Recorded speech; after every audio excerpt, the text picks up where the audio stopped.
Right, it's that time of year again where Rolex have released some new models. Now, I have to admit, it is pretty underwhelming.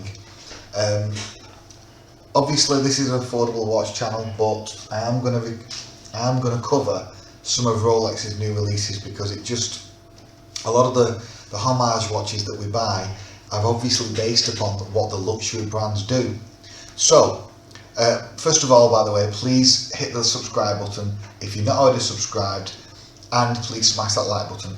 It just helps my channel grow. So, this is Rolex's website. They obviously own all the copyright. Let's have a look. So, the first model we're going to talk about is the Air King. The Air King is a sports model by Rolex. It's never been my personal cup of tea, and they've never, out of all the sports models, it is my least favourite probably. I far prefer, GMT, Submariner, Daytona, Explorer, Yacht Master, etc. I much prefer them. What have they done? Well, they've added some crown guards here, which does make it look more appropriate, it looks more sporty, and I believe they've added a 0 to the 5 to give it more balance to the dial, and they've upgraded the bracelet. They've improved, in particular, the clasp. The clasp now has the safety catch. Yeah, it has the safety catch here, which it should have always had. I cannot believe it did not have the safety catch before. To me, that is just unacceptable. In fact, on the Datejust and on the Sky Dweller, I cannot believe that Rolex don't put this safety catch on literally every oyster bracelet. I think it is a crying shame that they don't, because without the safety catch, it's just got a trigger, and the trigger, in my opinion, gives a kind of it makes the watch more susceptible to being flicked off the wrist. Even though the trigger is secure, you could potentially clip it open, whereas with a safety catch that will basically never happen. It's much more secure on the safety catch. The dial for me, well, the watch, I mean, it looks sporty. It's not personally my cup of tea. The bezel is too plain, in my opinion. I wish they would do something with it, and actually, I wish they would do a full redesign of this, keeping some aspects of the dial, but upgrading it to 2022. They've not done that, unfortunately, but obviously I'm not Rolex, so now then. Let's talk about the next one. The next one is going to be what more people are interested in. Not that you can buy them because it's going to be so difficult to buy. This is going to be a new GMT Master II. As you can see, they've gone with the green and black. I think it does work. I think it looks really sporty. I think it looks really, the way that Rolex do the greens, as I've said before, is brilliant. It's reminiscent almost of the straight black model that they did a few years ago, that they discontinued on the GMT Master, that just had all black, did not have a bi-coloured bezel with a green hand, but this one has the lower half of the bezel in green, and it does work. It does work. I would say it has a similar versatility to the Batman, basically the blue and black, in my opinion. That's really, and the other major change with this is obviously they've switched the crown position. They've switched it from the right side, depending on which perspective you're at, to the left side, and they did that to a few models in the 70s or 60s. Now, is it going to affect the comfort of the watch? Well, I suppose I don't actually know how it's going to go, because you know, people complain that crowns dig into the wrist if you wear them loose, and they can do. There's no question about that if you have it too tight. So I suppose by knocking the crown to the other side, you would think it would somewhat improve the comfort, or would it just make the crown dig into the other side of the wrist? So I don't really know with that one. Me personally, even though I like the green and black and I like the blue and black, I think the red and black is the best. The Coke, what they've not released, is the best one to do. But this is going to be, I would say, the number one popular release of this year for Rolex, I believe. You know, all the celebrities are going to be chasing after this one, especially with them switching that round as well, making it a bit more, you know, unusual with the crown. But as I said, I think they should have upped this to a 41 model like the Submariner. I think that the fact they've not done is wrong. I'm assuming you're going to be able to get this on a Jubilee, not just an Oyster. Although if I was going to buy it, I would buy it on the Oyster. Yeah. I mean, the ceramic bezel that Rolex do are the best in the world. And they've gone as well, and I like it, they've gone with the, you know, polished centres. That's what it should have, in my opinion. It adds character to the watch. Okay. Now the next one is going to be the Day, which is going to be a super expensive model, and they've gone in with a platinum fluted bezel, which apparently is really difficult to do, but they've gone in with a full platinum bezel. I mean, that's going to be, I don't know what the price is on that thing, but it's going to be a lot. Again, it's a looker, there's no question about it. Is it my particular favourite? No, I prefer the sports models, although it is a beautiful dressy watch. I think, you know, it's so understated, it has class, but also functionality. I like the numerals on the dial. I am a fan of the only thing I'll say is that this style with the fluted bezel and the day date, it gives off a somewhat older generation feeling, basically, that, you know, even though it is a very sporty dial and very sporty watch, it is still somewhat with a fluted bezel, and with the way that day date is, it looks kind of like an old man's watch, that some people would say. So it's not, again, it's not my favourite. I much prefer the sports watches from Rolex, but it is, no question about it, it is an absolutely drop dead gorgeous watch. Let's just go on. Right, yeah. Now they've updated the Yacht Master, the Yacht Master 42, which is actually going to be in a full gold. It's not a full gold bracelet, it's going to be the Oyster Flex bracelet, and as I said, the Oyster Flex band is absolutely beautiful. It is the best rubber band on the planet, in my opinion, and they've gone with a full gold. The one previous to this, because they've gone only basically with two colours, like gold and black, essentially. I think the gold and black works better than the previous one, which was basically just silver and black.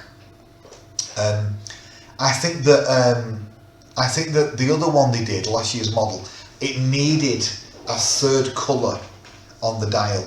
I think it can look a little bit plain, you know, but with it in gold, in straight gold, not rose gold, in straight gold, I think it does work a lot better. Because it's a blingy watch, but it is, you know, it's in 18 karat gold.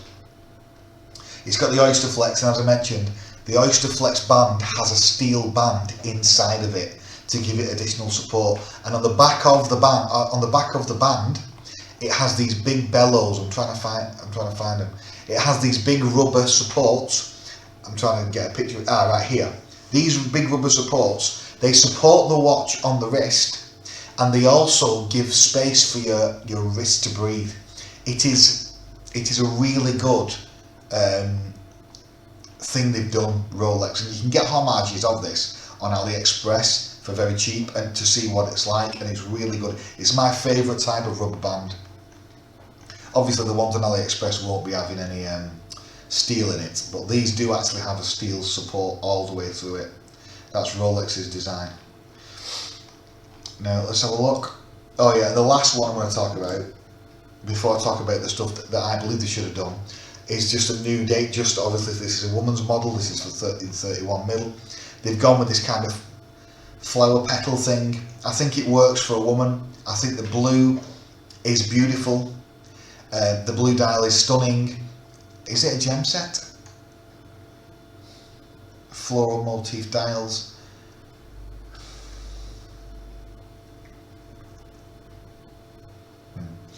I mean, the Datejust is an all-time classic, dressy watch. I mean, it's many people's only luxury watch. I mean, in the modern world, it's so difficult to buy. If you had the money, you was retiring or you saved up, and you wanted to buy a Rolex sports model, it's so difficult now because of all the popularity with it and with the difficulty procuring them, and with what I believe is Rolex's purposeful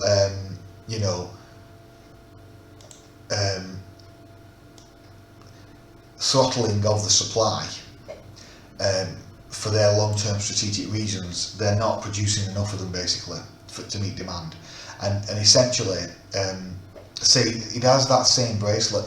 That clasp does not have a safety, from what I can see, and basically that is, in my opinion, that is unacceptable. That clasp is just a trigger there, and that trigger can be clipped and you can open it up too easily. That should definitely have a safety catch, which would cost hardly anything to add on, and I cannot believe that it doesn't come as standard. Rolex need to update every single Oyster, Flex Band or Jubilee that they make, stainless steel obviously, bracelet. They need to put them with a standard safety catch on the clasps as standard. That should be the bare minimum that they do for a watch that costs over £5,000. You know what I mean? That's just insane that they don't have them. It is unacceptable in my opinion. Now, what we can talk about now is what they didn't have, and unfortunately they've not updated the Submariner. Now I believe they should have brought out a rose gold one. I think that they should have brought out, definitely should have brought out a Submariner in rose gold, definitely. And I think they should have put the Submariner on an Oyster Flex Band as well as an option, because a lot of people do not like bracelets for whatever reason. I love the Sea Dweller, that is a big beast. That is one absolute beast of a watch. But the Deep Sea just, destroys it in terms of size, but the Deep Sea is just hideously big. It's too heavy and too big in my opinion. The Sea Dweller is much more wrist friendly. But unfortunately there's no new models on the Submariner side, and unfortunately there's not a 39mm or a 40mm or 41mm of the Rolex Explorer 1, and the Explorer 2, again, they've only just updated that last year, but there's not a different colour variation on the Explorer 2. So look, I think it is an underwhelming release, definitely. There's none there that really stand out other than the new GMT to me personally. So that's Rolex out of the way. Let's have a look at Tudor's new ones.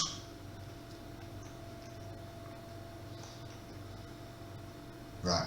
The main two talking points that I'm going to talk about, because I really don't like that Black Break chrono with the leather band thing. I don't like it at all. I think it looks terrible. I don't like the way that they do the leather around it, or the material, whatever it is. It's brown leather. I don't personally like the look of that watch, and it'll be sweaty, super sweaty in my opinion. That's why I never wear leather bands. Especially, I never wear leather NATO bands. Leather NATO bands are the sweatiest things ever. A single pass one, not a two pass. A single pass leather band, it just sweats like hell in my opinion. But let's talk about the Black Braid Pro. Now, don't get me wrong, it looks good. It has that vintage feel. absolutely has the vintage feel. And again, obviously this is Tudor's website, so they obviously own all the copyright to the materials, to the images, sorry. But this is of course fair use. Now, yeah, the issue with this watch is that, I mean, great specs, I think it's 200 meter water, GMT, you know, the looks, it has that great old-fashioned like 1970s aesthetic. It does work. The steel bezel does work in that style, in my opinion. The problem with this watch for me, and again, it's the prices are much more, you know, they're a lot more friendlier than Rolex's prices, and the waiting list will be a lot more friendlier. But the problem with this watch for me is the 39mm. It is too small. It should be 41, 42mm in my opinion, because I'm guessing, I don't know for a fact, but I'm guessing this is still a slim model.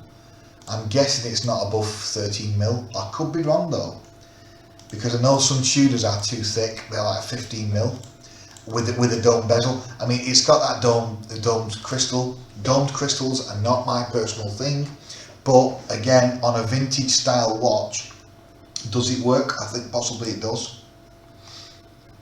You can get it on, you know, some hybrid straps, leather straps and stuff, which I just won't touch. I would only ever get this on the bracelet. There you go, 200 meter water resist. Yeah, fully domed crystal, riveted bracelet. The Tudor bracelets are excellent, and the clasps are excellent. They've added a kind of quick adjust thing now. I'm not quite sure what is on this clasp, but it will be decent, no question about it. A lot of people don't like them faux rivets. I'm not particularly a fan, and I'm not particularly against them. The problem for me is the size. 39mm for me is too small at this size. It is. That is, you know, the case is somewhat modestly big. It's not small by any means, but it needs to be above 40 in my opinion. So, touch disappointed on that one, although the looks of it I like definitely.